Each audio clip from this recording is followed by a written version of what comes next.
आपल्या मराठी सिनेसृष्टीमध्ये दर आठवड्याला विविध विषयांवरचे चित्रपट येत आहेत आणि आपण ते पाहतोय. याच महिन्यात अगदी पुढच्या आठवड्यामध्ये सजना हा पिक्चर आपल्या सगळ्यांच्या भेटीला येतोय. ही एक आहे अतूट प्रेम कहाणी. या सिनेमाची टीम आत्ता माझ्याबरोबर आहे. खरं तर जेव्हा मी या चित्रपटाचा टीझर बघितला ना, एक सिनेमॅटिक एक्सपिरियन्स पण मला मिळाला, कारण ते वॉटर शॉट्स आणि बरंच काय काय खूप कलरफुल सगळं दिसत होतं. कसा तयार झाला आहे हा चित्रपट आपण जाणून घेऊया. खूप स्वागत तुमच्या सगळ्यांचं राजश्री मराठीमध्ये. कसे आहात कॅप्टन ऑफ द शिप? मी मस्त. आणि रोज सुरू आहेत पॉडकास्ट, रोज गप्पा. आणि आज उत्सुकता आहे जास्त. राजश्री मराठी खूप जुना प्लॅटफॉर्म आहे आणि पहिल्यांदा आम्ही चौघं एकत्र बसलोय. अच्छा, इंटरव्ह्यूसाठी. क्या बात. आणि आता टीझर आणि गाणी प्रेक्षकांच्या भेटीला आली आणि टॅगलाईन तुम्ही दिली आहे की एक अतूट प्रेम कहाणी. खरं तर लव्ह स्टोरी म्हटलं ना की बऱ्याच गोष्टी विचार करावा लागतो. मग ते रोमॅन्टिक सॉन्ग, मग तो स्ट्रगल आणि ते सगळं आलं. सर तुम्ही मला सांगा, कधी नेमकी सुरुवात झाली ही लव्ह स्टोरी लिहिण्याची किंवा या चित्रपटाची तुमच्यासाठी? लव्ह स्टोरी ही स्टोरी लिहिण्याची सुरुवात लॉकडाऊनमध्ये झाली आणि याची प्रक्रिया जवळपास 4 वर्ष पूर्ण होऊन आता हे 5वं वर्ष आहे रिलीजसाठीचं. तर लिखाणाची सुरुवात होऊन आणि पूर्ण हा प्रोजेक्ट म्हणजे सिनेमा तयार होऊन रिलीजच्या आत्ता वाटेवर आहे. त्यासाठी जवळपास 4.5 वर्ष लागली. 4.5 वर्षांनंतर आता प्रेक्षकांच्या भेटीला येणार आहे. खरं तर लव्ह स्टोरी म्हणजे ना, प्रत्येक कलाकाराचं स्वप्न असतं की आपल्याला लव्ह स्टोरी साकारायला मिळावी, कारण खूप ड्रीमी गोष्टी असतात त्यासाठी, राईट? तुमच्या तिघांना हा प्रश्न जेव्हा तुम्हाला सरांनी सांगितलं की अशा प्रकारची लव्ह स्टोरी आहे, फर्स्ट इम्प्रेशन, तुमचे फर्स्ट रिॲक्शन काय होते? भारी वाटलं पहिल्यांदा. त्याच्या अगोदर तर म्हणजे असं स्वप्न असं असते सगळ्यांचं हिरो व्हावं, पण ते आमचं लयच वेगळं होतं. म्हणजे माझं तर लयच वेगळं होतं की बाबा मी अगोदर तर खुश होतो, आता मला शूटिंग बघायला भेटणार म्हण. ते करायला भेटलं, केलं, ते लय भारी वाटलं. परत पण ॲक्टिंग करताना कसं वाटलं ते सांग. मस्त मस्त. भाऊ सगळं समजावून सांगत होते आणि करताना मजा आली. तुझे फर्स्ट इम्प्रेशन किंवा तुझे फर्स्ट रिॲक्शन काय होतं ह्या चित्रपटाबद्दल ऐकलंस तेव्हा? सरप्राईज होतेस? सरप्राईज नव्हते, कन्फ्यूज होते थोडं. कारण भरपूर दिवस माहीतच नव्हतं, ऑडिशन दिल्यापासून भरपूर दिवस माहीतच नव्हतं की मी लीडला असेल म्हणून. जेव्हा प्रॉपर स्क्रिप्ट रिडिंग वगैरे झाली तेव्हा मग सगळ्या गोष्टी क्लिअर झाल्या की बाबा असं असं माझं कॅरेक्टर आहे आणि आहे मी लीडला. त्याच्या आधी असं वाटायचं की म्हणजे अंदाज होता फक्त की मीच असेल म्हणून. तुझे काय फर्स्ट एक्सप्रेशन्स होते संभाजी? ते माझ्यासाठी सगळं नवीनच होतं. पहिल्यांदाच भाऊनी मला कॉल केला होता, तेव्हा मी ऑफिसमध्ये होतो आणि भाऊनी फोन केला आणि तुला यावं लागतंय म्हणल्यावर मी असं एकदम भारावून गेलो होतो सगळीकडे.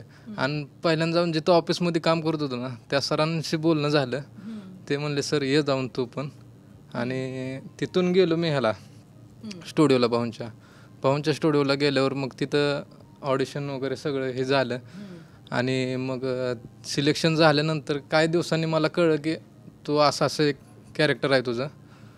तेव्हा मात्र लय भारी वाटलं होतं मला, खुश एकदम मस्त. सर चित्रपटाचं नाव आहे सजना आणि लव्ह स्टोरी आहे. ऑब्व्हियसली जसं मी मगाशी म्हणाले की खूप गोष्टी लव्ह स्टोरीमध्ये दाखवता येतात, विचार करावा लागतो, राईट? एक तर मला नावाबद्दल सांगा, 1 गोमध्ये हे फायनल झालेलं नाव आहे का? आणि हेच कलाकार असतील सगळे आपल्यासाठी लीड, यामागे काय विचार होते? ॲक्च्युली यांचे ऑडिशन झालेले आहेत. म्हणजे संभाजी, तृप्ती आणि ह्या तिघांचे पण ऑडिशन झालेले आहेत. सगळ्यात पहिल्यांदा माझं पात्र कन्फर्म झालेलं होतं आकाशचं, सजनासाठीचं. आणि टायटल सजना जे आहे ना, त्या सिनेमातलं जे मूळ पात्र आहे सजनाचं, तो ज्या कम्युनिटीतून येतो, जिथून त्या बॅकग्राऊंडमधनं येतो ना, तिथं की अशीच नावं असतात बऱ्यापैकी, सिनेमाची नावं, हिरोची नावं. तर तसंच एक नाव त्याचं आहे, साजन आहे. आणि आडनाव नाव त्याचं साजन आहे, पण मित्र त्याला सजना म्हणतात. तर अगदी सहज मी ते नाव ठेवून टाकलं. मग त्याच्यासाठी काय फार विचार केला नाही. आणि कास्टिंगच्या बाबतीत हे आत्ता बोललो की यांचे ऑडिशन झालेले होते आणि मला खात्री पटली होती की हे ह्या पात्राला न्याय देतील आणि तसं झालेलं आहे. आणि सर तुम्ही सगळे नवीन कलाकार आणताय या निमित्तानं इंडस्ट्रीमध्ये. असं असतं ना की आपण एस्टॅब्लिश लोकांना संधी देऊया, असा एकदा विचार येऊ शकतो, राईट? सगळेच नवीन आहेत आणि हे खूप छान आहे, नवीन टॅलेंट आलं पाहिजे आपल्या इंडस्ट्रीमध्ये. यामागे काही विचार होता की सगळे नवीनच आपण घेऊन येऊया? हां, नक्कीच. अगदी सुरुवातीला मला वाटलं होतं की आपण एस्टॅब्लिश नावं घ्यावी, कारण फिल्म मोठी आहे, त्या मानाने मराठीच्या मानाने बजेट मोठं आहे, सगळ्या गोष्टी. पण विचार केला आणि मला मग मी ठाम झालो एका बाबतीत की नाही, मला नवीनच चेहरे पाहिजे. त्याची कारणं अशी आहेत की गोष्ट जेवढी फ्रेश आहे, गोष्ट खरंच फ्रेश आहे. म्हणजे तुम्ही जेव्हा फिल्म बघाल तेव्हा नक्की हे आठवाल की गोष्ट फ्रेश आहे. आणि मला चेहरे तसे फ्रेश पाहिजे होते. विशेष म्हणजे त्यांची भाषा, त्यांचा टोन तो प्रॉपर सगळ्यांचा सारखा, एकाच गाव आणि त्या ह्याच्यातला असावा. नाहीतर एक वेगळ्या जिल्ह्यातला टोन बोलतो, एक हा त्या असं काही मला अपेक्षित नव्हतं. आणि तो रॉनेस, ती ओरिजिनॅलिटी कॅरेक्टर्समधली, त्या सगळ्या गोष्टींची रिक्वायरमेंट होती सिनेमासाठी. म्हणून मी ठरवलं की ब्रँड किंवा मोठी नावं न घेता नवीन चेहऱ्यांना घेऊन काम करायचं. ही खूप छान गोष्ट आहे, नवीन टॅलेंट आलं पाहिजे. आकाश, मला सांग कसं आहे ही व्यक्तिरेखा नेमकी कशी आहे आणि डिफिकल्ट काय वाटलं तुला संपूर्ण या प्रोसेसमध्ये सजण्याचं? व्यक्तिरेखा सजनाची अशी आहे की तो म्हणजे गरीब मुलगा आहे आणि स्वप्न मोठे येते त्याचे, म्हणजे असं बऱ्याच गोष्टी बदलायच्या आहेत त्याला आणि एक प्रेमळ स्वभाव आहे त्याचा. आणि करताना म्हणजे असं काय नाही, भारी वाटलं. म्हणजे त्याचं एक मला दुसरं जग जगायला मिळलं, दुसरं म्हणजे एक दुसरा माणूस म्हणून मला जगायला भेटलं. आणि बऱ्याच गोष्टी त्याच्या अशा भारी वाटल्या की बाबा ते आपल्या आयुष्यात असावं आणि ते माझ्या स्वभावात पण असावं काय, असं वाटलं. या सेटवरचा, सजनाच्या सेटवरचा तुझा पहिला शूटिंगचा दिवस कसा होता? भीती होती, काय होतं, मिक्स्ड इमोशन्स होते, कसा होता पहिला दिवस? ऑब्व्हियसली कारण सर जसं म्हणाले की सगळ्या नवीन लोकांना संधी दिली आहे, तर कुठेतरी ना आपल्यावरती जबाबदारी असते की आपल्याला छान डिलिव्हर करायचं आहे. सो डे वन कसा? डे वन भारी होता, असं अवघड काय नाही. म्हणजे आमची भरपूर प्रॅक्टिस झाली. म्हणजे आम्ही बरेच दिवस काम केले ह्यावर, वर्कशॉप केले. पण त्यामुळं असं काय वाटलं ना, पण दडपण आलं थोडं. पण एक पहिला टेक झाला आमचा आणि तेव्हा आम्हाला मॉनिटरवर बघायला बोलवलं होतं. डोळं भरलं होतं माझं की बाबा आपण दिसतोय आता, असं भारी वाटलं. तू सांग मला तृप्ती, तुझा डे वन एकतर कसा होता आणि ही भूमिका कशी आहे? कारण आत्ता जे काही ग्लिम्सेस आपण बघतोय फार सुंदर दिसतेस तू स्क्रीनवर. सो कसा होता हा एक्सपिरियन्स? एक्सपिरियन्स खूपच छान होता. आकाश म्हणला तसं आमचे वर्कशॉपच एवढे चांगले झाले होते की म्हणजे झोपेतनं उठून आम्हाला जर सांगितलं डायलॉग म्हणा, सीन करा, तर आम्ही करू शकत होतो. त्याच्यामुळं तेवढी तयारी झाली होती. त्यामुळं एक दडपण असं म्हणता नाही येणार, पण आपण साधारणपणे मोबाईलवरती शूट केलेलं असतं आणि तिथे मोठे मोठे कॅमेरा असतात आणि लाईट वगैरे असते, तर त्या गोष्टीचं थोडंसं नर्वसनेस होतात आणि तो असलाच पाहिजे असं मला वाटतंय. आणि माझं कॅरेक्टरचं नाव वंदन आहे, तिला वंदी म्हणतात सगळे लाडानी. आणि ती लय अशी इमोशनल मुलगी आहे आणि सजनावर प्रेम करणारी मिडल क्लास घरातली शिक्षकाची मुलगी आहे ती. तर अशी आहे ती, छान गोंडस अशी. पण तुझा कसा होता डे वन सेटवरचा? डे वन छान होता, भारी होता. येत होतं सगळं का भीती पण होती? येत होतं. हो. वर्कशॉप बद्दल तुम्ही सांगितलं. सो का हिरो हिरोईन मध्ये विलन आहे का नाही? मित्र आहे, कोण आहे? विलनच आहे. आणि ना ते असं अनेकांचं स्वप्न असतं, अनेकांना आवडत असतं की विलन साकारायला मिळावा. कारण आत्ता तो जो जमाना आहे ना, त्याच्यामध्ये विलन्स पटकन लक्षात राहतात, राईट? सो पण तुझं असं नव्हतं ना की नाही यार हिरो करायचं आहे, विलन नको? का आवडला होता हा? मला खरं सांगायचं झालं तर मला ज्यावेळेस भाऊनी सांगितलं होतं ना तुझं हे कॅरेक्टर आहे, त्यावेळेस ह्या दोघांपाशीच जाऊन मी नाचत होतो. विलन मिळाला आहे मला. आणि मला हिरोपेक्षा म्हणजे हिरो आहे, पण हिरोपेक्षा जास्त मला विलन्स करायचं होतं, ते मला भेटलं कॅरेक्टर. आणि फर्स्ट डे शूट चालू झालं होतं त्या टायमिंगला, म्हणजे असं होतं की सगळं करून हे झालं होतं सगळं, पण एवढं भीती अशी नव्हती लय की बाबा पहिलं शूट आहे कसं करायचं, काय वाटेल असं. तसं नाही. मग जसा कॅमेरा लागला ते कळलंच नाही आम्हाला, कारण ते आम्ही कॅरेक्टरमध्ये एवढं गेलो होतो की ते रोजचं असल्यासारखं वाटत होतं. असं झालं होतं. पण कसा आहे हा विलन नेमका, किती निष्ठुर आहे आणि त्याचं काय म्हणणं आहे सजना? विलन हा सगळ्यांच्या आयुष्यातनं मला येतं असं वाटतं. म्हणजे मी जे अनुभवलं आहे ना, तो सगळेजण अनुभवतात. असं विलनचं कॅरेक्टर आहे. आणि तो दिन्या जो आहे ना, मी विलनचं नाव माझं कॅरेक्टरमध्ये त्या ते दिन्या सगळ्यांमध्ये आहे, सगळ्यांमध्ये. दिन्याचे गुण सगळ्यांमध्ये. हो. ओके, तसा तुला साकारला? तसा मिळाला. पण सर टीझरच्या सुरुवातीला ना आपण अंडर वॉटर सीन बघतोय एक, आणि मग ते आणि तो इतका छान वाटतोय ना बघताना, खूप मस्त वाटतोय. सर यांना तेही ट्रेनिंग देण्यात आलं होतं?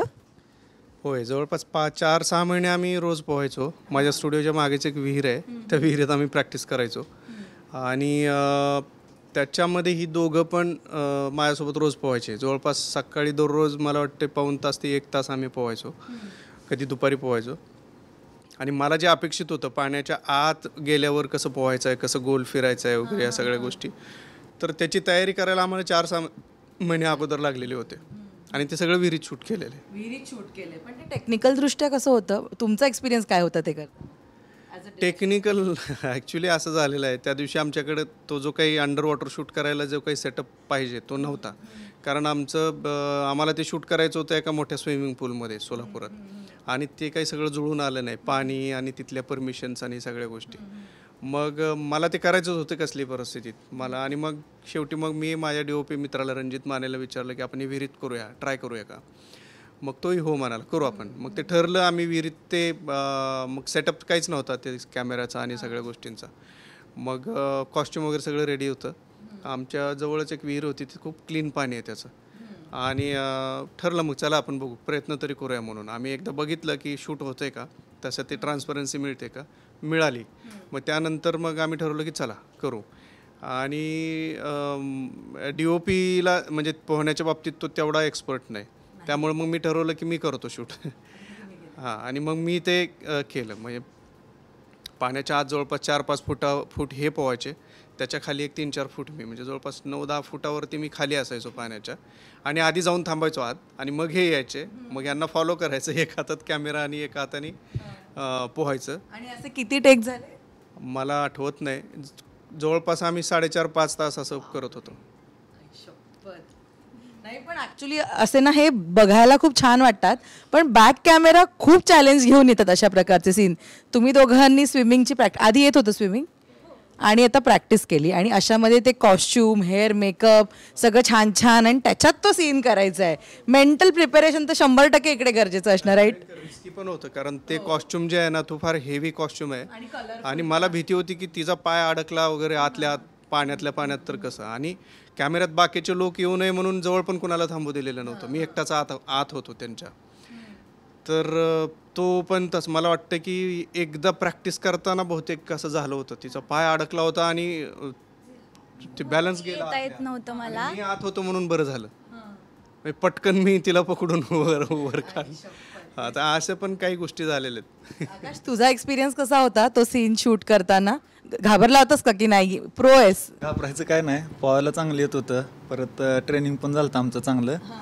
पण माझं काय एवढं नव्हतं, मला कसं आज अंगावर जास्त म्हणजे उघडाच होतो आणि नुसती पॅन्ट. ह्याचं फक्त ड्रेस भरपूर हेवी होता, असं ते पाण्यात गेल्यावर आणखी जास्त हे होतं. पण सगळं ओके झालं, काय नाही. 4-4.5 तास असं अंडर वॉटर असून शूट करणं हे अजिबात सोपं नाही आहे ना. कंटिन्यू होतो आम्ही पाण्यात. परत तिथनं अजून शूट केलं, तर परत शिफ्ट होती पुढे अजून. 1.5 दिवस आम्ही शूट केलं होतं ते. तू पण तुझा एक्सपिरियन्स कसा होता तो अंडर वॉटर सीन करताना? एक्सपिरियन्स म्हणजे नॉर्मली पोहायला येतं, स्टॅमिना वगैरे सरांसोबत पोहून वगैरे भरपूर असा वाढला होता. पण अंडर वॉटर म्हणल्यानंतर थोडं ते ब्रीद वगैरे कंट्रोल करावं लागतं आपल्याला. आणि त्यात माझं जवळजवळ कमीत कमी 3-4 किलोचा तर ती ड्रेस असेल. आणि पाण्यामध्ये गेल्यानंतर ते ओला झाल्यानंतर ते अजूनच जास्त हेवी होत होता. 5-6 किलोपर्यंत तो होत होता. प्लस हेअर वगैरे, मेकअप तर नव्हता, हेअर हे सगळं.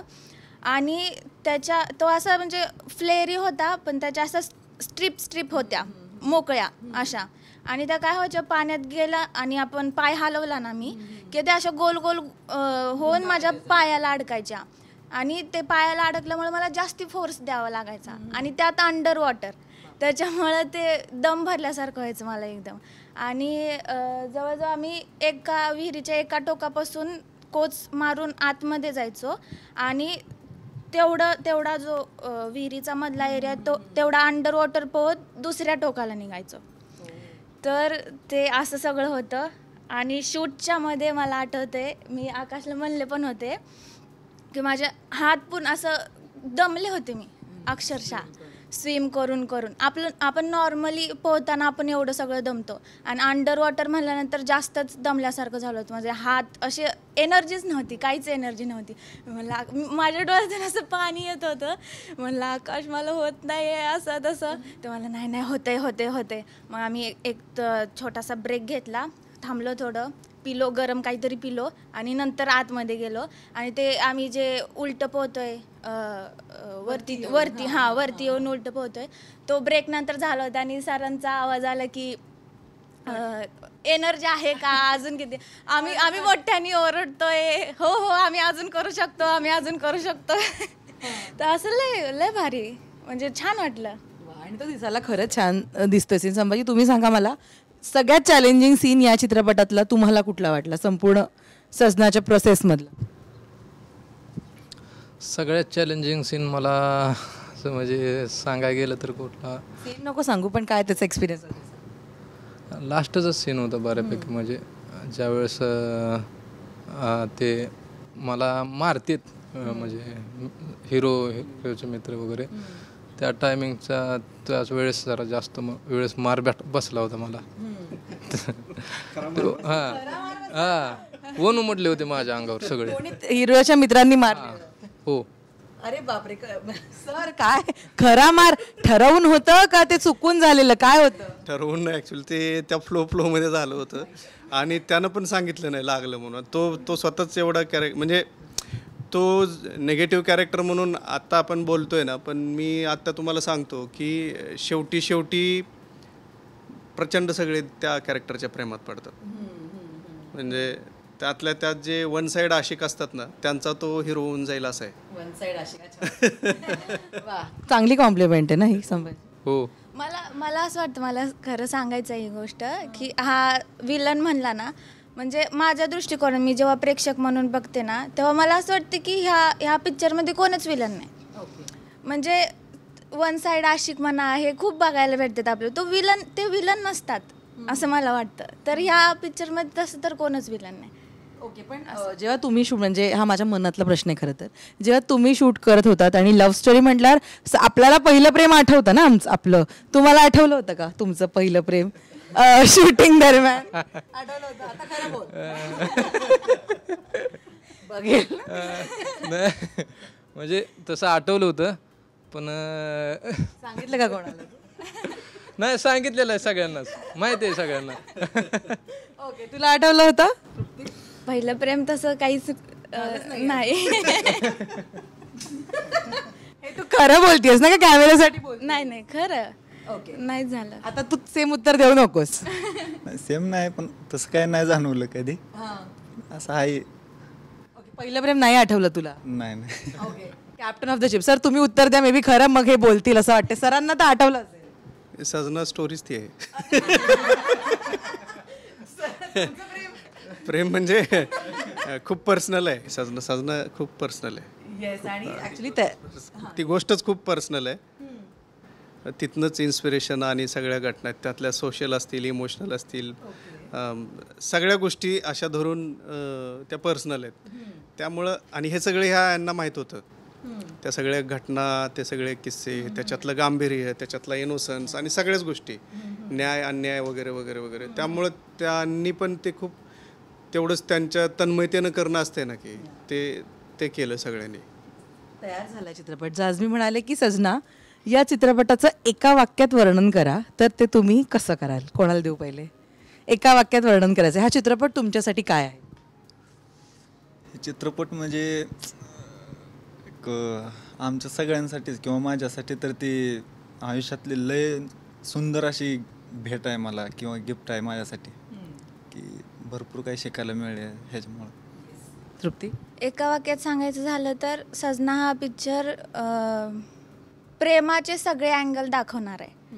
म्हणजे वन साईड प्रेम दाखवणार आहे, दोघं एकमेकांवर प्रेम केलं तर ते काय, म्हणजे सगळे जे नाते असतात आपल्या आयुष्यात, ते सगळं प्रेम दाखवणारं सजना आहे. आता सजना चित्रपट म्हणलं तर प्रेम आहे, आणि ते करायचं कसं आणि मिळवायचं कसं, तो हे दोन अँगल आहेत त्यात. थिएटरमध्ये प्रेक्षक आल्यावर, सजना हा चित्रपट बघितल्यावर आपल्याबरोबर थिएटर बाहेर पडताना काय घेऊन बाहेर पडतील? काय एकच शब्द घेऊन बाहेर पडतील, सगळ्या गोष्टींचं मूळ, सगळ्या गोष्टींचं उत्तर, आणि आज जगात जे पण काही सुरू आहे त्या सगळ्या गोष्टींचं उतारा आपण म्हणतो ना, की तो एक शब्द घेऊन बाहेर जातील, फक्त प्रेम. काय अपील कराल प्रेक्षकांना थिएटरपर्यंत यायचं आणि हा चित्रपट बघायचा?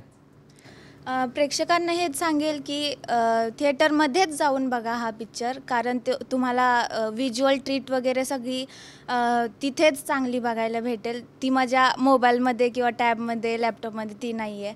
तर थिएटरमध्ये जाऊन सजना हा पिक्चर बघा आणि कसा वाटतंय ते त्याचे प्रतिसाद नक्की द्या आम्हाला. आकाश? सजना चित्रपट म्हणजे असं खरंच आता भाऊ म्हणलं तर तसं प्रत्येकाला आपलं काही ना काय आठवल पहिल्यासारखं, पहिलं प्रेम असेल, काही गोष्टी, आणि त्या गोष्टी म्हणजे तुम्हाला भरपूर अनुभवायला मिळतील सजनाच्या माध्यमातून. त्यामुळे जाऊन नक्की बघा. सजना चित्रपट हा थिएटरमध्येच जाऊन बघितला पाहिजे, त्याचा अनुभव बी तिथंच घेतला पाहिजे थिएटरमध्ये, आणि सगळ्यांनी थिएटरमध्येच जाऊन सजना चित्रपट बघा. नक्की थिएटरमध्येच जाऊन बघणार. थँक्यू सो मच आणि ऑल द बेस्ट संपूर्ण टीमला. असं छान छान चित्रपट करत राहा, गप्पा मारत राहू. All the very best.